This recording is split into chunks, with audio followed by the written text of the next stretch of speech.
मी आता बसलेलो आणि विचार करत होतो की क्रिंज कंटेंट म्हणजे नक्की काय आणि क्रिंज कंटेंटला क्रिंज कंटेंट ठरवतं कोण. म्हणजे प्रत्येक वेळेस बिग बॉसमध्ये असं होतं की बिग बॉसचा शो चालू असतो, 4-5 आठवड्यानंतर त्याचा TRP पडतो म्हणून राखी सावंतला घेऊन येतात.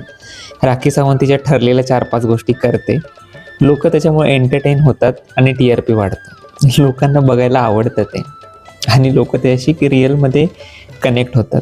इन्स्टा खोललं तरी तसंच आहे. तो कोणी सुपरस्टार येतो, तर तो कोणत्या नाळीमध्ये असा लोळतो बिळतो आणि त्याला 2-2, 5-5, 10-10 मिलियन व्ह्यूज येतात.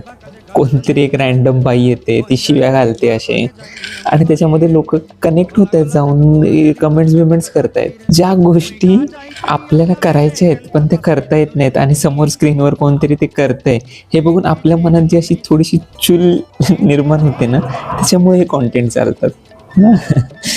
काय माहिती काय क्रिंज आहे, काय नाही आहे, आय डोंट नो.